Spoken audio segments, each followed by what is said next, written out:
Hello, everyone, and welcome to this conversation presented by White House Custom Color.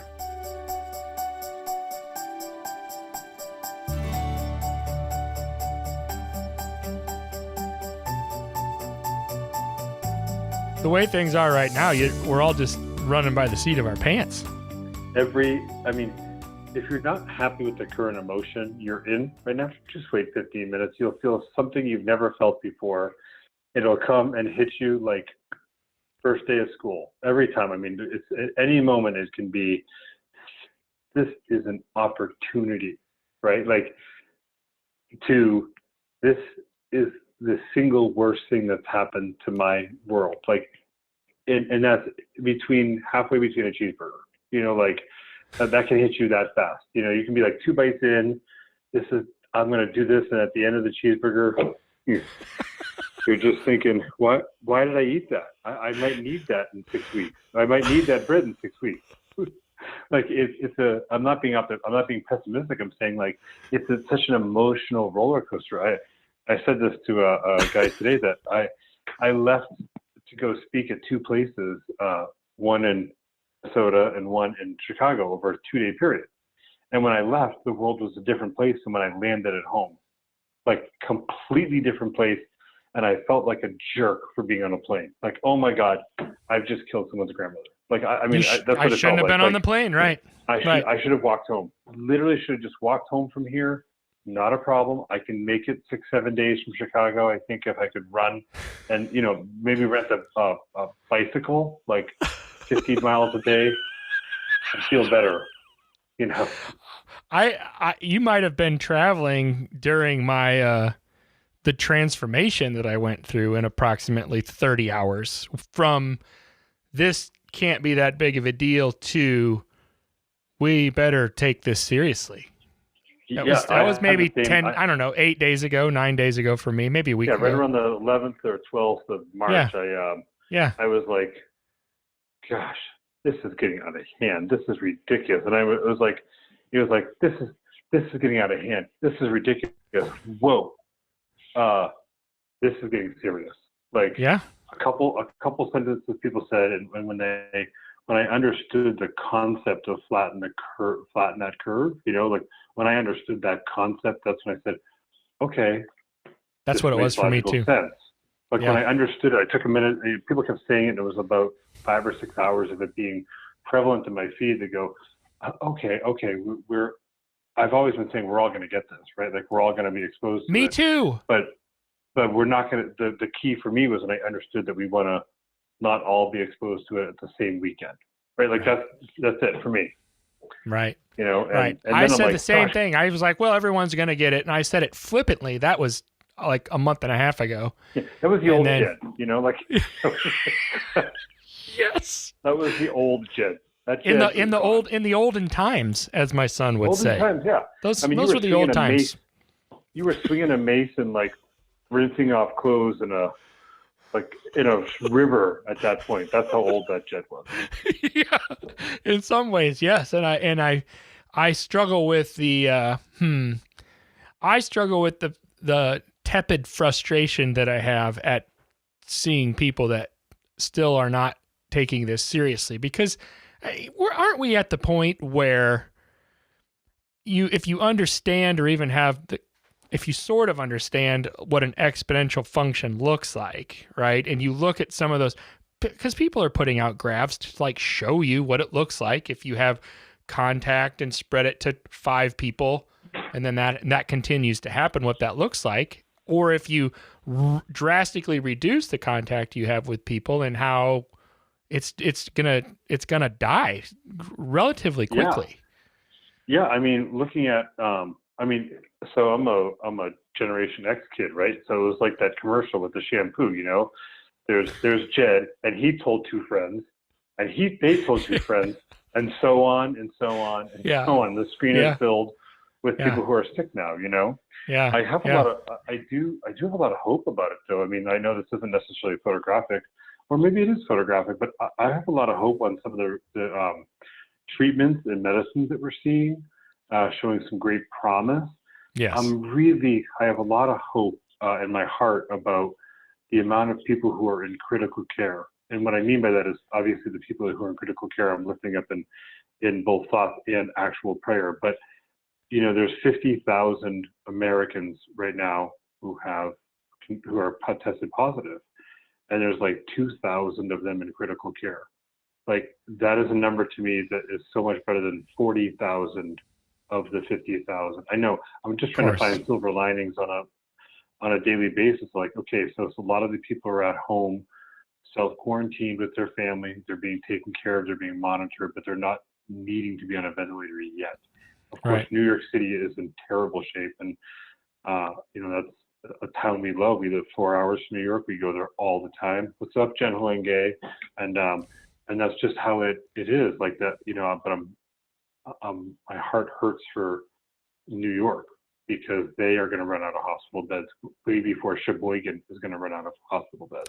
Well, there's that piece. Yeah. The urban areas are your biggest concern, considering what the exponential function looks like in an urban area. Yeah. Everyone's so close. We saw that in Milan. With there was all these direct flights from Milan to Wuhan. So there was like a corridor of viral contamination. That's what happened. Because they have all this. They have a tight partnership with the textile industry in China and in Milan. Yep. And they all live close together. They have respiratory issues. Or Italy's an older population. It's hit it hard. And as you probably know, I go to Italy every year, and I have a deep love for the people, the culture, and the scenery. It's just an amazing country, and I grieve for them too. What does your day look like today? Like a regular day for you these days? All right. Well, so last night, I'll share this with you. I shared it with someone else today too, so I'll let you know how new it is. I decided that I kind of let my 2020, the plans I had for 2020, right? Like I had to let them mourn. I was less prepared for it than other of my friends. You talk to Mary Fisk Taylor, and she's like, yeah, my 2020 was down to the minute, right? Like, I'm not quite like that, but I had big plans for 2020, and I had to let those kind of die and put those aside in the saltines box and just put them over in the recycling, But so then this week, Carol and I said, all right, so we need to do something positive with our days, and it doesn't have to be something as gigantic as work on the business for 8 hours. Right? Like, because that's just silly. Like you're going to burn out fast and hard, and they're not good 8 hours. And so I broke it down to saying, all right, I need to do 30 minutes of exercise. So Jed, exercise is when you move your body that doesn't involve eating. Okay. I know we've talked about this before, but it's actually physically doing something without this. Okay. Now, let me move on because I also mourn the fact that I was going to start a buffalo wing and fried chicken blog this year. Okay, I wanted to so bad, and Carol said to me, "Don't you dare!" I'm like, "Well, that would be a great reason to do it, is because I travel around. Hot wings are my blood type,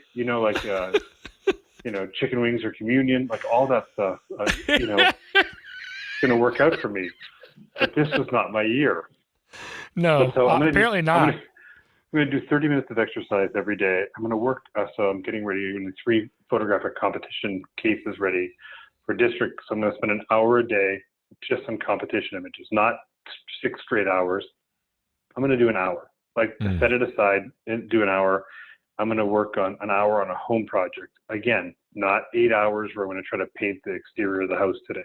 I'm going to do something on my house or involving my life, my personal life, for an hour, and I'm going to spend an hour on a studio project, and then I'm going to try to spend 1 hour learning something I don't know. I'm not sure if it's painter, or it could be Italian, it could be. I'm going to just try to do one focused hour of learning, and then I'll work. I have a big long Trello list. Trello is like a to-do list. Yeah. For to-do list people, and I'm going to try to put 2 hours onto something on that list every day.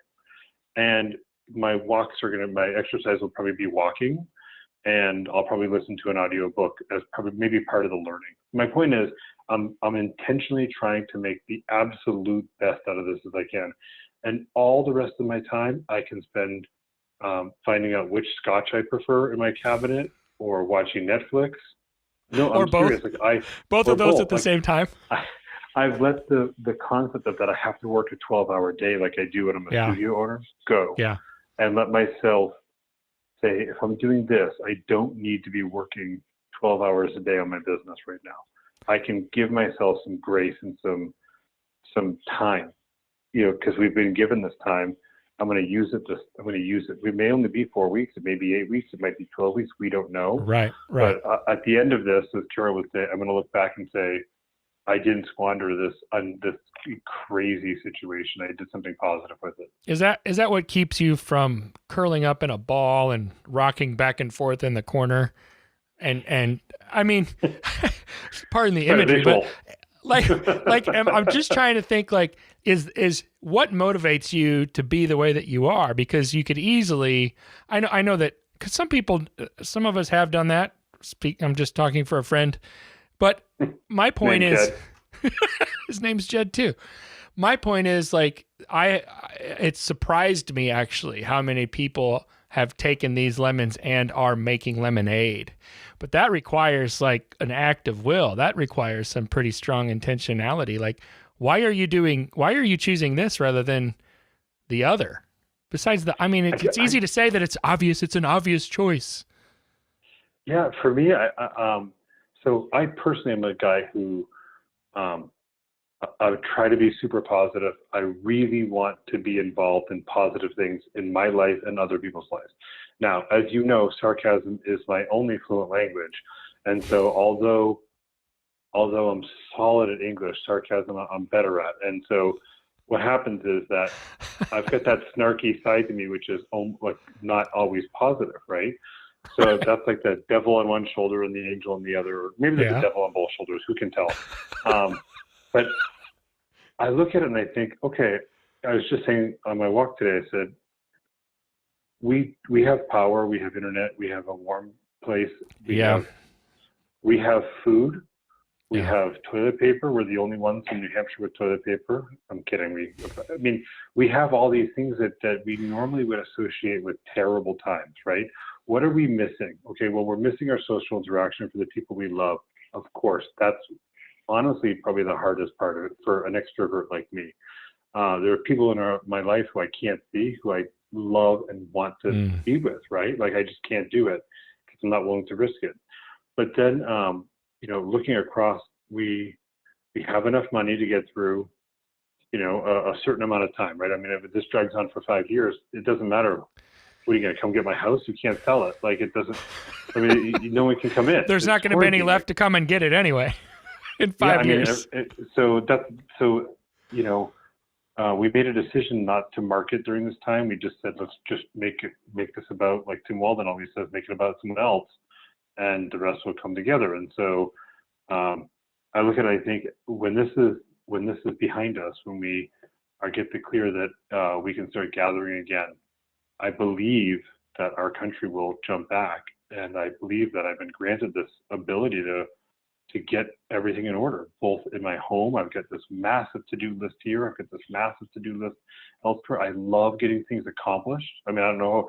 For me, I'm the type of guy who writes stuff down so I can cross it out, even if I did it by accident. I'm like, oh my God, open door knob. Oh, I went to the door. Hey, let me write that down. Open door. Done. You make yourself feel accomplished. I gotta feel like I got something done, and so, with that, like, that's the motivation. Someone just asked me, someone asked on Facebook today, they said, I've got no motivation to do something. Yeah. And I said, well, just pick 3 things, not 50. Just pick 3 small things and do them and call it a day. Tomorrow, pick 4 small things, do them and call it a day. And the reward of being able to say you did it, it's like enough to get you to bring back your motivation. When times like this, there's so many scenarios running around in your head. And you're like, well, why would I bother working on my business? My business is gone. Well, it might not be gone. It's probably not gone. This is probably temporary. When I look at the town of Wuhan, China, with 9 million, 11 million people, there's 3,000 cases left in China right now out of 82,000. Or if those numbers are correct, I mean, that's a whole other story, but if those numbers are correct, they had their big influx in January, and in March, they're almost through it. I'm not saying I want this to be 3 months long. I'm just saying this is not a summer vacation or a snow day. This is a sentence that we have to all carry out. Every business, every photographer is susceptible to this. Yeah. And I want everyone to be doing photography on the other end. And if you sit and do nothing, I got to go find another job. And I'm frankly unemployable. I mean, I've got no skills at all, and I'm completely unemployable. So I've got to do this. This is your only option. This is my only option, right? I mean, it was like, the people on the ships, they go from Norway or whatever with the Vikings, and like the guy rowing is like, well, I'm really good at rowing. Like that's his only option, That's all he can do is row. And if he's not going to row, they're going to throw him overboard. That's where I'm at in my family right now. If I can't do photography, you basically are just dead weight who has a chicken wing issue, You were saying like to do three things, and I'm thinking, if you can't do three things, do one thing. Just start somewhere, right? I mean, small. Yeah. Yeah, it doesn't have to be like I said, paint the house. It can be like organize my shoes, okay? And I'm not saying that you have to do all these projects. It can be something. It could also be listen to that album I've always wanted to listen to. I mean, even that, like some part of enjoy that you have a record player in your house that you never use. I want to listen to a record today. Well, listen to it, and you'll have made a promise to yourself and have followed through. And the benefactor is you. You got to listen to music, and you promised yourself something. So the next time you promise yourself, you are typically more likely to do it again. And that's where it is. I mean, at some point you had to get up this morning. Actually, probably Vicky did it, but at some point someone said, let's take that little board we have and write this conversation and put it over my shoulder, right? Like that was something that actually had to happen in your office. She did do that. She painted my office. She painted my office and staged the whole thing. I helped her move the desk. I did whatever she told me to do. Right. Good. Yeah. Yeah. All and that. So that's why it looks all put together and nice, right? Yeah. And she even put a plant. There's a plant from her. Yeah, I noticed last time, the last ones you were have like an army bed sheet in the background or something. Well, she did that too at the very last minute because the wall was like in the process of like figuring out what color she wanted on the wall. But then all this happened, and so everything got fast tracked. So she just did it at night. Well, yeah, and God bless her for doing it because she's trying to think of you. I think it's a very sweet thing. And the last time we talked like this, it was just audio, and we were in Atlanta, chatting. And so I think it's really cool that I think the video portion of this is pretty awesome because you can see inflection and see sincerity and laugh. And I think it's a pretty cool thing. Thank you for doing this. I've enjoyed listening to these, and I was honored that you asked me to be here. Oh yeah. Well, I wanted to know. There's certain people that I think about when I think about right away, like who's really easy to talk to. You're really, really at the top of that list, along with a very small handful of other people. You mentioned Mary and Kira. I reached out to them too. They're always easy too. Yeah. You said earlier that you've chosen not to market, like from a business pragmatic standpoint. I wanted to touch on that a little bit. Why?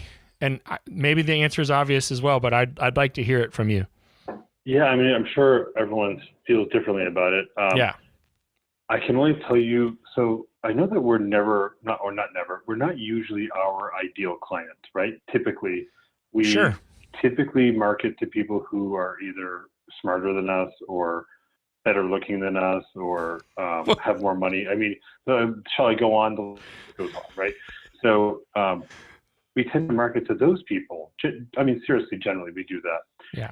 So I always look and say, how do I feel being sold in this situation? If I'm buying a car and I feel like they've given me some room and I don't mind a little bit of, I want to follow up with you, right? Like that to me is that salesmanship, and I get it. They're putting numbers that they have to play with. But when they call me or email me 14 times to buy a car, it doesn't appeal to me.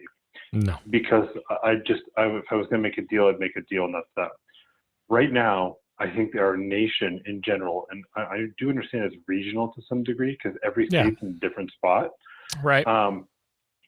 Generally speaking, people aren't looking to buy right now. everyone is, I feel in New Hampshire, I can't, again, it may be different in Illinois or Minnesota, or it could be different in South Dakota or anywhere, but people are like, I need supplies for my home because we might move to a point where we can't leave our home ever. Like, well, for us. And so the idea of booking portrait sessions, it just doesn't make any sense. So I've never been a big believer in marketing on Black Friday. Okay, so like I don't offer Black Friday deals. I'm not knocking people who do. I know some people have been very successful with it, but I think it's hard to get our message out of good things for our consumer in the midst of every other seller trying to be living in that marketplace. Okay, right. So, and you flip that to today, it's not no one's selling, but the news are selling a perspective or news. People are focused on what's going on. They're not listening. They're you know that joke in not the joke, but that scene in The Hunt for Red October when they go, oh, they're pinging our sub, but they're moving too fast to listen. You know, like they're pinging the sub to see where, but they can't hear what's going on. They're at full speed. They can't. They could be about to hit a cliff. That's where I feel like your marketing right now would be like you putting something out there, but no one can listen to it right now. Their hearts and their heads are full of something else. Yes. So I want to be in a space that I'm just helping anyone I can. Like sincerely, whoever I can help, I want to be able to help. If it's a community person, I want to help them. I reached out to a lot of clients and said, is there something I can do? Like, you know, is there something I can do for you? Is there something I can do from home? Do you need, like, what can I do? Because I've got the time, right? And I believe strongly that one illustrates who you are as a person. And then it also, people won't forget the people who hardcore marketed during this time. And that's my fear. Like, so I'm not telling you not to market. I just think that it's risky because people are moving too fast to listen to the pings, right? It's just, and you said it very well when you said, well, emotionally, every day is different. Every hour is different. So the things that are going to attract you today might attract, 12% of the people, but in reality, they might have normally attracted 70 or 80% of the people, but they're at 6 different spots today. Do you know what I mean by that? It's like the emotion. I totally get it. We're saturated. And with that in mind, I don't want to be that guy. I just want to help where I can help. And I know that when we're through this, people they either like me or they don't. And there's lots of photography work out there. And I mean that from the bottom of my heart. Like, I can't do everything for everyone. So I don't have to be everything to everyone. I choose to not market. I choose to just try to help. And essentially prepare and get ready for when it does swing back around. And prepare and get ready, because this is like, there's so much stuff we need to do in our studio. We've always talked that we didn't have the time to do, right? Because the phone's ringing and the emails are coming and the images are being retouched. And that's true. Like, we have to work our business a lot sometimes, but this is a chance for us to work on our business, not just in it.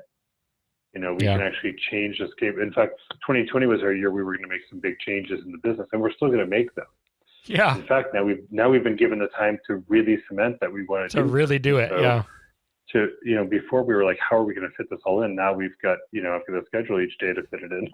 It's not, how are we not going to fit it in now? Right. Yeah, if it's anyone's fault, it's mine, at that point. Right. My fault if I don't get this done. Sure. One last question, and pardon me for not maybe knowing the reference, but what's on your shirt? Oh, so Neil Rabbit in a hat? From Rush. Oh. Yeah, Neil Peart from Rush died. Yes. And these were three of his logos.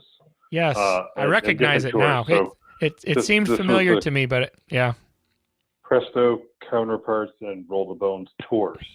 And so it doesn't say Neil Peart.